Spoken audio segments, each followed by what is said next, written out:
नमस्कार. तर ही माझी स्कूल आहे. तुम्ही पाहू शकता. या स्कूलमध्ये माझी 10वी आणि 12वी असं झालेलं आहे. खूप साऱ्या आठवणी आहेत. आता मी पुण्यामध्ये आली आहे. तर म्हटलं चला जाता जाता आपण आपल्या शाळेला भेट देऊया. त्यासाठी मी या स्कूलमध्ये आली. ही शाळा ना पुण्यातील सोमवार पेठमध्ये आहे आणि शाळेचं नाव मुलींचे आगरकर हायस्कूल आणि कनिष्ठ महाविद्यालय असं आहे.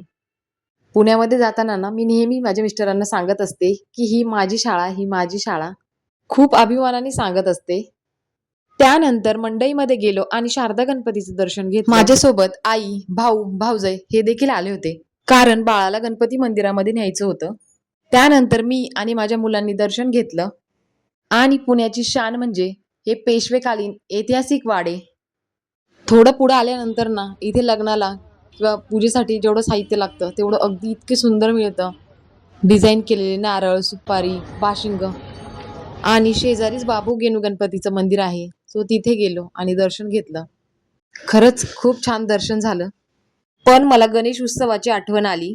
तेव्हा हे सर्व गणपती देखाव्यांमध्ये स्टेजवर छान थाटामाटात विराजमान झालेले असतात. आणि समोरच काका हलवाईचं मिठाईचं दुकान. शेजारी रंगीबिरंगी फुलांनी सजलेलं हे सुंदर असं मार्केट. त्यानंतर दगडूशेठ गणपतीचं दर्शन छान तोरण वगैरे घेतलं होतं. दगडूशेठ गणपतीला भरपूर गर्दी होती. मग काय लाईनमध्ये थांबून दर्शन वगैरे घेतलं आणि बाहेर येऊन फोटो काढले. लाईनीची गणपती बघायला ना पुण्यामध्ये खरंच खूप मजा येते. पण आता लग्न झाल्यापासून फक्त एकदा आली होती. कारण माझ्याही घरी गणपती असतात त्यामुळे येणं होत नाही. पुण्यातले मानाचे गणपती, कसबा गणपती, तांबडे जोगेश्वरी, गुरुजी तालीम, तुळशीबाग गणपती, केसरीवाडा गणपती. पुण्यातील गणपती विसर्जन मिरवणूक ही महाराष्ट्रातील प्रसिद्ध मिरवणुकींपैकी एक मानली जाते.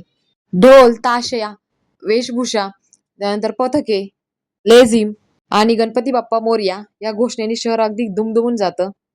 लाईनींच्या गणपतीला इथपासून लाईन लागायला सुरुवात होते ते अगदी सोमवार पेठपर्यंत लाईन असते. माझ्या शाळेपर्यंत लाईन असते म्हणजेच.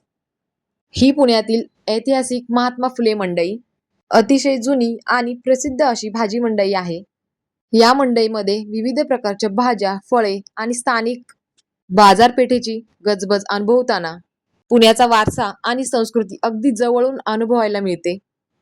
लग्नाआधी आईसोबत बरेच वेळा मंडईमध्ये येणं व्हायचं.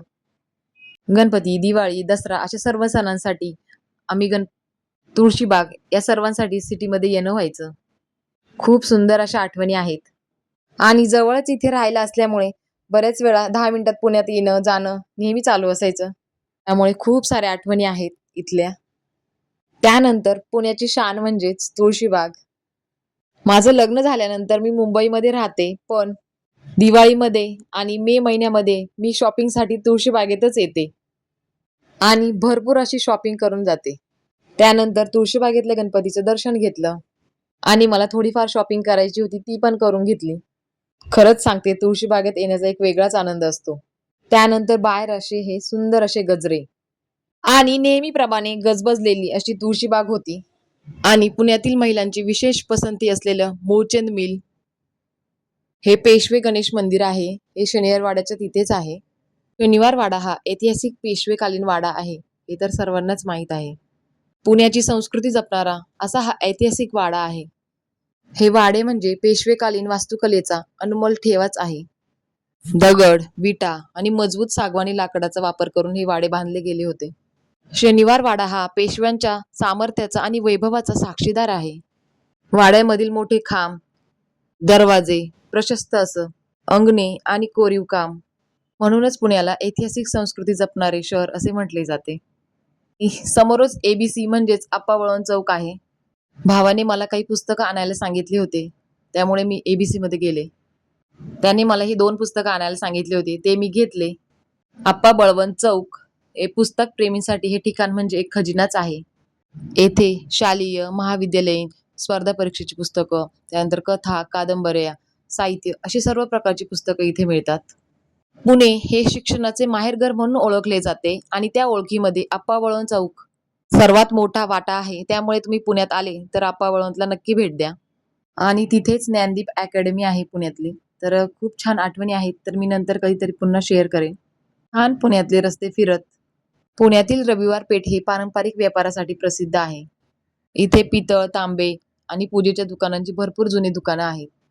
विशेषतः पितळ्यांच्या वस्तूंना भरपूर अशी मागणी असते. तर कसा वाटला पुण्यातला माझा हा व्हिडिओ? लाईक, शेअर आणि सबस्क्राईब करायला अजिबात विसरू नका. धन्यवाद.